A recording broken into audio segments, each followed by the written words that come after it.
Words on the street of hip-hop and justice often say that karma catches up, whether in the streets or behind prison walls. KEEFE D, who had been keeping a low profile since the tragic death of Tupac, may finally be facing the consequences. Decades later, the man accused of plotting Tupac Shakur's 1996 murder made his first court appearance just 30 minutes ago. He nearly escaped the long arm of the law, but some believe his ego might have led to his downfall because he was self-snitching on live TV, ultimately resulting in his arrest. As for his life behind bars, it's a grim picture I can only describe, but it's far from pleasant.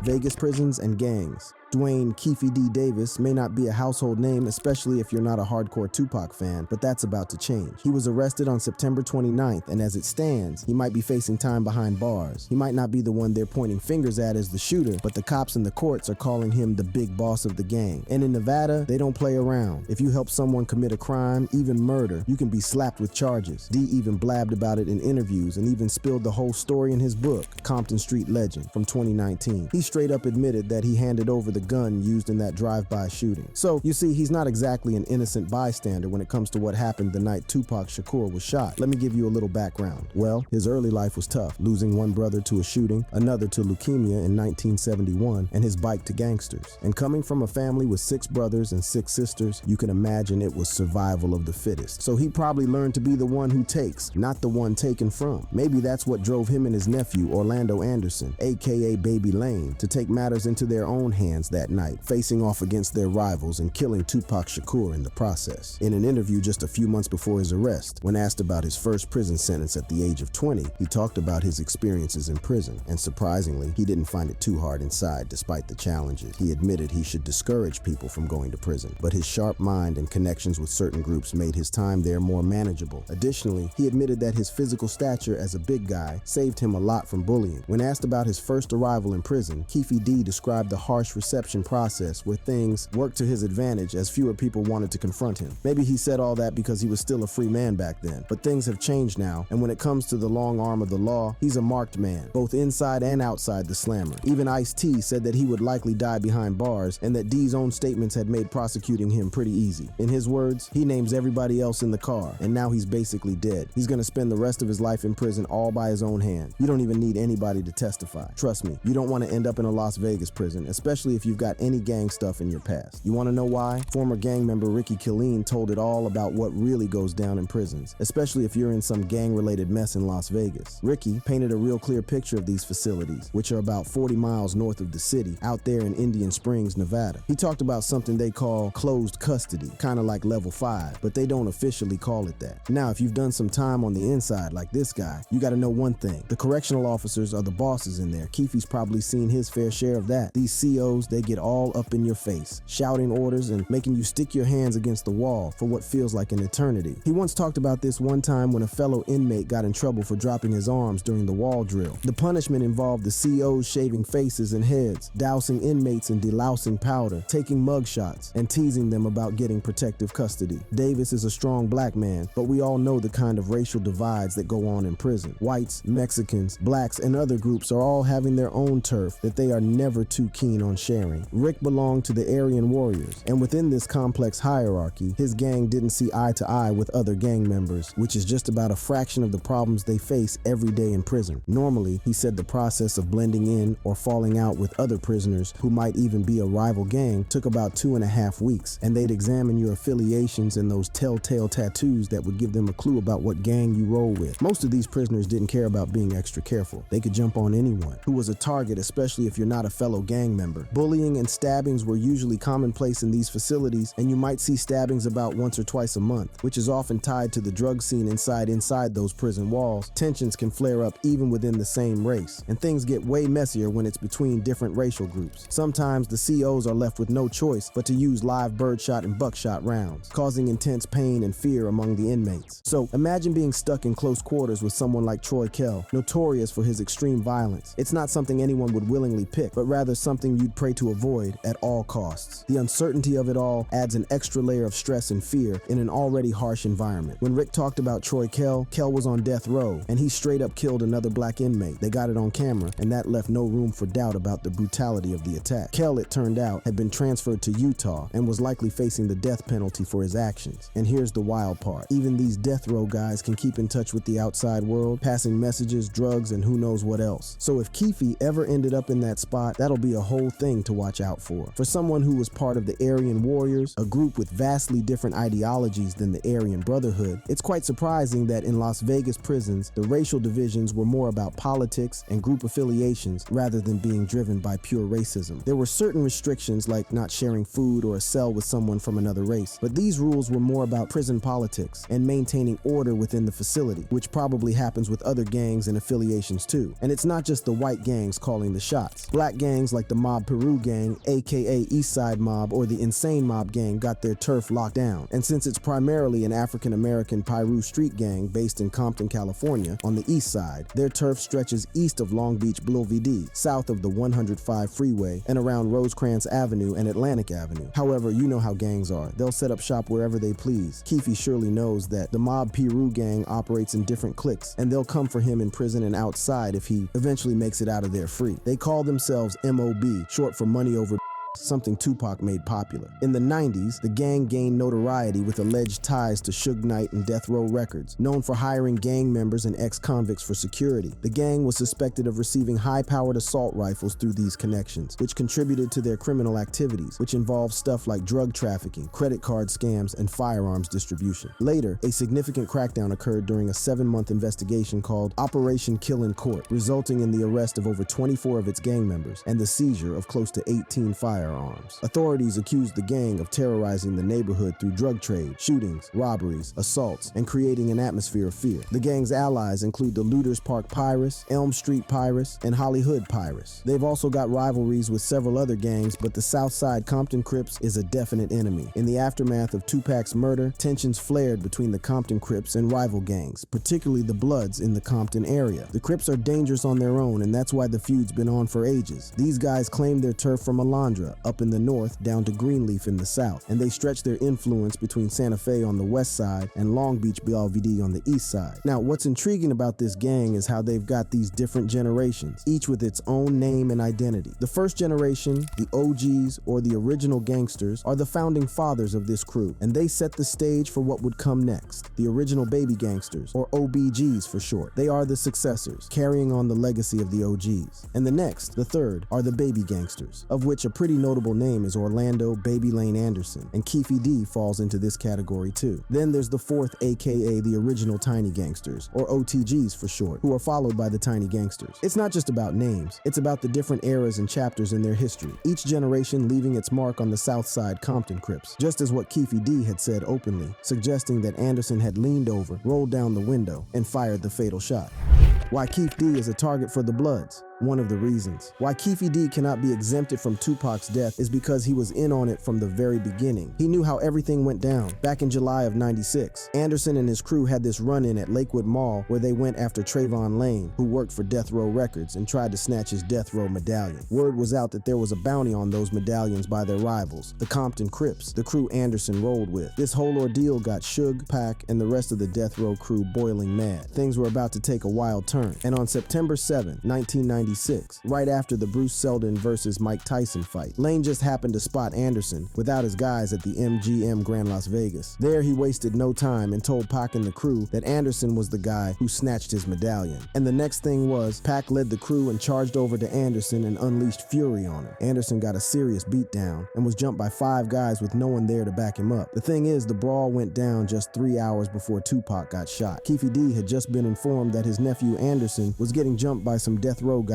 at the casino. Furious about it, they wasted no time and rushed to find him and spotted him inside the MGM Grand, a bit banged up but okay. Anderson explained that Death Row guys had rushed him, including the one from the Lakewood Mall incident who was Trayvon Lane. The East Coast Crips offered to go with them, but KEEFE's crew decided to handle it on their own. D couldn't believe that the same Death Row guys they'd helped out had turned on them. Puffy had even talked to him about dealing with their issues, so it was a double betrayal. Plus, Suge still owed money to Boss Man, and he'd stopped taking his calls. It was strike 3 for for Suge. KEEFE and his crew knew where the death row guys were going to be, Club 662, which was Suge's nightclub. And since they had inside information from some of their people in Vegas, they decided to head to Club 662. It was personal now, not just business. They had come to Vegas for fun, but after what happened to Anderson, it became a whole different game, especially coupled with the fact that Sean Combs, aka Puff Daddy, had put in a $1 million hit on both Pac and Suge Knight, following the highly publicized rap beef, which involved disses towards himself and Biggie. As they waited for their cars, Zip Martin, a big time New York player, called KEEFE over. Foxy Brown was with him. Zip opened a compartment, pulled out a Glock, and handed it to him. He concealed the gun and watched as they drove off. They pulled into the back parking lot of Club 662, where the VIPs and talent entered with a plan in mind to confront Suge and demand an explanation for the attack on his nephew. It was ironic because he had just seen Suge in Vegas the night before the fight, and they had exchanged pleasantries, acknowledging each other as major players in their respective games, and both of them answered to the same boss. KEEFE believed that if Suge had any issues with Southside, he could have addressed them when they met the night before. Instead, he and his crew had disrespected him by brutally beating up his nephew, an incident that had been captured on video and seen worldwide. However, KEEFE knew that that approach might not be enough to resolve the situation. Of course, he had a well-prepared crew with 3 vehicles and 3 to 4 people in each, ready to take more aggressive action if needed. Young homies with street smarts honed through experience and ready to protect themselves at any cost. Their mentality was clear. It was either them or us, and they weren't going to be the ones on the losing end. As they waited in the back parking lot of Club 662, there was a lot of tension. Nobody drank anything, nobody smoked weed, nobody jammed to music, only breathing and heartbeats. They all understood the gravity of the situation, but since Suge and his crew never showed up that night after an hour and a half, KEEFE decided it was time to leave. So he called his crew, and one by one, they slowly left the parking lot. KEEFE's crew knew how to handle business when the time came, but they also knew how to enjoy themselves. Their next stop was the Carriage House, a hotel where they had rented rooms for a relaxed evening. Before reaching their destination, they swung by the liquor barn. During the ride to the liquor store, the guys were pretty concerned that Suge might use his connections with the police to retaliate if they pursued their intended course of action. C-Ray, a top salesman who would later become an informant, was in the van along with his cousin Trey and Big Meech from the Black Mafia family out of Detroit. As they loaded up at the liquor barn, D hopped into the front passenger seat of a Cadillac, knowing that the guys in the car didn't look like they were going to back down from any potential confrontation. In the back seat, he still had the Glock that Zip had given him, ready for whatever might come their way. Terrence Brown, aka Bubble Up, took the wheel, with Anderson and DeAndre Smith, aka Freaky, riding in the back. While they continued toward the Carriage House, the other 2 vehicles got caught at a traffic light, but D's group didn't wait around. They kept rolling forward. Trouble-plagued rapper and actor Tupac Shakur is dead at the age of 25, just about a week after sustaining 4 bullet wounds last Saturday night in Las Vegas. Shakur spent the weekend in the hospital on a respirator in critical condition. A few blocks down the road, they stopped at a traffic light, and to their surprise, the death row crew turned the corner. Tupac was hanging out of the window of the sleek black BMW, and all heads in KEEFE's vehicle quickly turned as they realized their ops were right in front of them, probably due to a lot of fans screaming Pac's name. They told Bubble Up to make a U-turn. He made it and positioned behind the long line of cars. Trapped in traffic, D's group slowly passed by the line of luxury vehicles until they reached the lead car, where their target was. And in a moment that felt like a tense standoff, D and Suge locked eyes. No words were exchanged, and they both understood that talking was pointless. There was tension, and Suge's expression showed that he knew that danger was coming. Within seconds, the situation escalated dramatically. Tupac, in a sudden and erratic move, reached under his seat and pulled out a firearm, and one of D's associates in the back seat grabbed the Glock and returned fire, turning the confrontation into a frantic exchange of gunfire. The first shot grazed Suge's head, and for a moment it seemed like he might be dead. Stories were floating around that Suge had used Pac as a shield during the shootout, but D said that was bull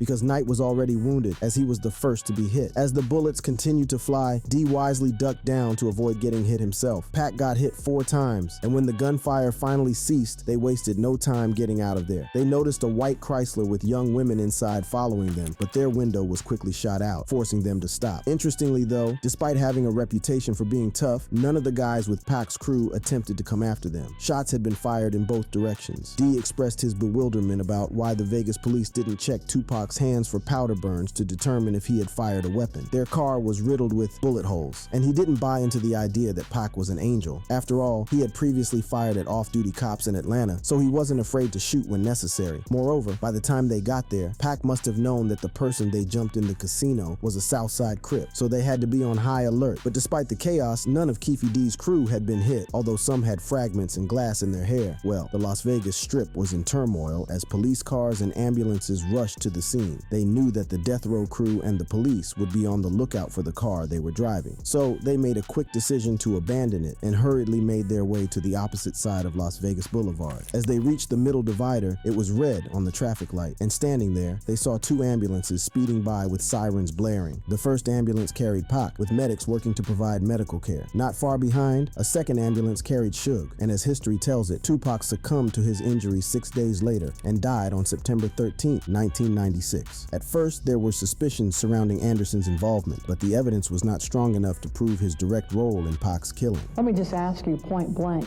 did you kill Tupac Shakur? First of all, it's like I didn't kill Tupac. The investigation took various twists and turns, but he was ultimately dismissed as a suspect after a brief interview. The moral of the story, according to KEEFE D, was clear. Real gangsters are not to be messed with. It's a ruthless way of life, one he had lived for most of his life. While some gangster rappers might romanticize it, the reality, as he knew well, was far from glamorous, and that life had bounced back to get at him.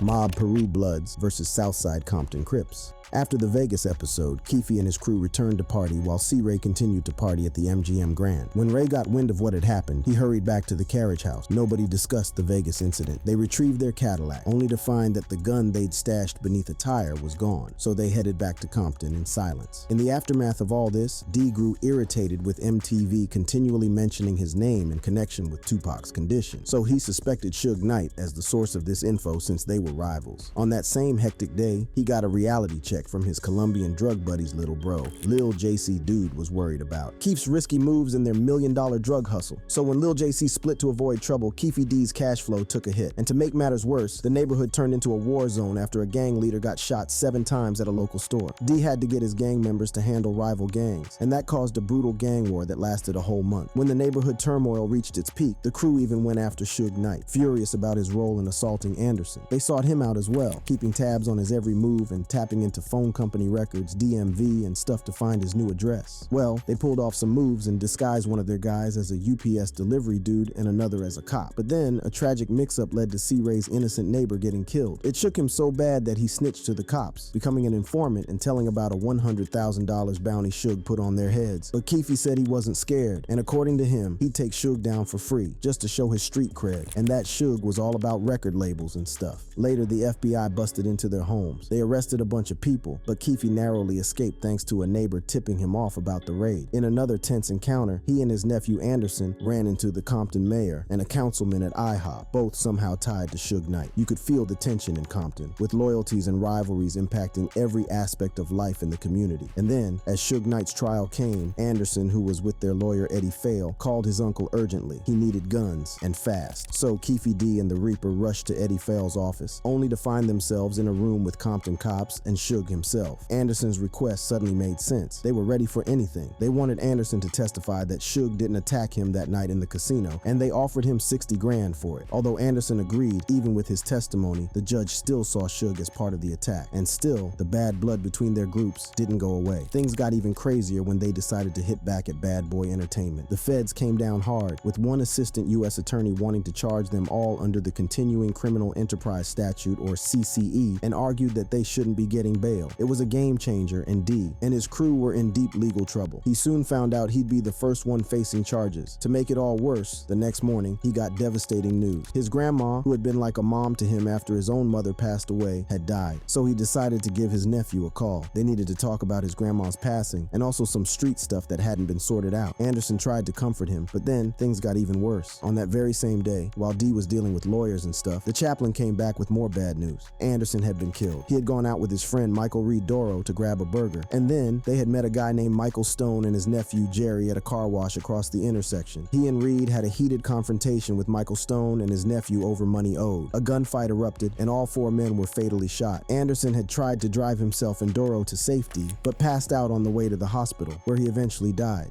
It was a punch to the gut for KEEFE D, and he couldn't believe it. Two of the people closest to him were gone on the same day, May 29, 1998. That wasn't about to be the end of the gang rivalries between the Pirates and the Crips. The gang war also swallowed Notorious B.I.G., and in 2003, an innocent woman who was just sitting outside a Crips establishment was suspected to be a rival gang member and was shot in the head by Robert Maxfield, aka Baby Spank. She was Yetunde Price, a mother of three and eldest sister to Serena and Venus Williams. She might not have been a gang member, but her boyfriend, Roland Wormley, was. He was a McMafia Crips member that the Southside Compton Crips had beefed with in the past, so it was a given that they might have been after him. Aaron Michael Hammer was a second accomplice to that needless murder, but again, she was just a casualty in their game. There are many instances of gang beefs extending from the streets to the jail side. So, for example, if you look at the long-standing beef between the O-Block and the Gangster Disciples, jail or no jail, it's been a tug of war. But the thing is, prison life can be crazy, and sometimes you've got to be smart to survive. King Von, the tough Chicago gangster, found himself in some pretty intense situations behind bars. In one of the videos that popped up online, Von was seen getting into it with other inmates. One video even shows him going at it with another guy, fists flying until he was maced out. Typical jail stuff, right? Fights break out all the time in there, sometimes even turning into full-blown riots that the guards have to break up. But what really caught people's attention was how Von managed to slip out of his handcuffs in another video and attack an inmate. It's not something you see every day. Even the guards were scratching their heads over it because he played the game well. Turns out the guy he went after had a disrespectful tattoo of L.A. Capone, a rapper linked to Lil Durk. That kind of thing can't fly in prison, especially with the gang rivalries going on. When the gang rivalry between O-Block and 4 Killer Team, or 4KT gang, started, it was just about King Von dissing NBA's music and having something to do with Youngboy's ex. Obviously, Quando Rondo wasn't cool about it, and so it escalated to something else that, despite Von being dead, it didn't stop the beef and dissing from going on. It's not just Von though. Other rappers like Casanova, Kodak Black, and Money Sign Suede have also found themselves in fights behind bars. Casanova even got slashed in the face by another inmate. Aside from King Von's legendary jail moves, another reason KEEFE D may have to hold tight to his Compton Crips homies is just so he doesn't end up like Suede, who was found dead in the correctional training facility in Soledad and in a different location from his cell. Around 9:55 p.m. that night, during their usual head count, the guards realized something was off. Suede, who was kind of a big deal, was nowhere to be found in his cell, so they began searching for him like crazy, and they found him in the shower, of all places. You know, the worst spot for something like this, because you're pretty much defenseless. He had a knife wound on his neck, confirmed by his lawyer, Nicholas Rosenberg. They tried to save him and called in emergency services, but it was too late. His ops had won, and Money Sign Suede was already dead. But why was Suede in a place he shouldn't have been in the first place? Why was this famous rapper in the general prison population? It had inmates scratching their heads, wondering why he wasn't in a sensitive needs yard, you know, a place for folks with safety concerns. Remember that crazy YFN and YSL beef that started way back when Big Nut got shot in a drive-by shooting in 2015? Some YFN gang members released a video on the internet where an inmate said to be from YSL was tortured. They had tied him up by the toilet with his mouth covered and screaming in agony with every punch. To top it off, they even tried to scrape off the YSL crew tattoo from him with a razor. That's to tell you how extreme these guys could be with rivals found anywhere. All these point to the reality that eventually KEEFE D may be left with two choices in jail: hold tight to his Crips homies or request for solitary confinement if he must survive his sentence when they eventually give him one. But one fact though is that either way, it's going to be a tough road for him, especially after spending 27 years out of the game. Click on the cards on your screen for more stories.